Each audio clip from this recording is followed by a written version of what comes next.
Hello friends, welcome to எஃபிடி தமிழ். இன்றைக்கி நம்ம ஒரு மழை காலத்துக்கு நம்ம ரொம்ப தொண்டை வலி இருமலில் அவஸ்தைப்படுறோம்னா அதுக்கு கஷாயம் எப்படி செஞ்சு கொடுக்கலான்றதை பார்ப்போம். இதுக்கு தேவையான பொருட்கள் என்னென்னு பார்த்துடலாம் வாங்க.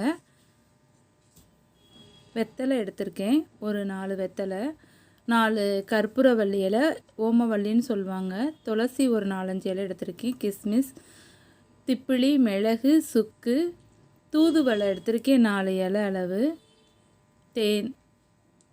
இதை எப்படி செய்கிறதுன்னு பார்க்கலாம்.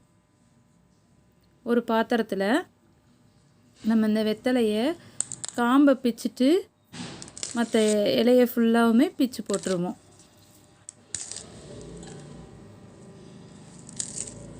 அடுத்து ஓமவல்லி இலையும் பிச்சு போட்டுருவோம். துளசி, இந்த தூதுவளையும் பிச்சு போட்டுடலாம். அதில் முள் இருக்கும், பார்த்து கவனமாக யூஸ் பண்ணுங்கள்.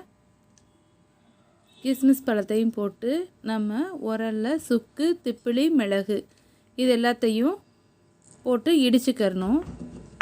தண்ணி பார்த்திங்கன்னா நான் 1 டம்ளர் எடுத்திருக்கேன். இடித்ததெல்லாம் சேர்த்துருவோம். தண்ணி 1 கிளாஸ் அளவு ஃபுல்லாக எடுத்துருக்கத அதை ஹாஃபாக மாறுற அளவு நம்ம வற்ற விடணும்.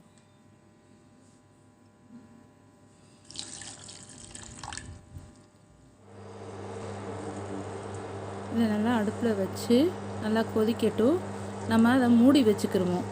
இது ரொம்ப நல்லதும் கூட, தொண்டை இருமல் வராமல் இருக்கிறதுக்கும், தொண்டை வலி, அதாவது 1 வயசு குழந்தையிலேருந்து எத்தனை வயசு வரையினாலும் இந்த கஷாயம் நம்ம வச்சு கொடுக்கலாம்.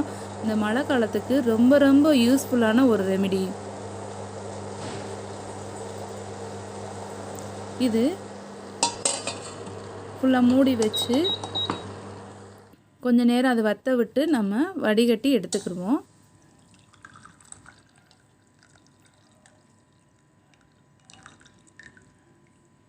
இது தேன் கலந்து கொடுக்கறதுனால ரொம்ப ரொம்ப நல்லதும் கூட. நம்ம இருமல் மருந்தெல்லாம் கொடுக்கணுன்ற அவசியமே கிடையாது. 1 ஸ்பூன் தேன் கலந்துக்கோங்க. குழந்தைங்களுக்கு கொடுக்குறதா இருந்தால் 2 ஸ்பூன் தேன் கலந்துக்கோங்க. தேன் அல்லது பனங்கற்கண்டு யூஸ் பண்ணுங்கள். வேறு ஜீனி இதெல்லாம் யூஸ் பண்ணிடவே கூடாது. நம்ம ஹோம் ரெமெடி கஷாயத்துக்கெல்லாம் தேன் தான் ரொம்ப ரொம்ப சிறந்த மருந்து. இந்த வீடியோ உங்களுக்கு பிடிச்சிருந்ததுன்னா லைக் பண்ணுங்கள், ஷேர் பண்ணுங்கள், மறக்காமல் சப்ஸ்கிரைப் பண்ணுங்கள்.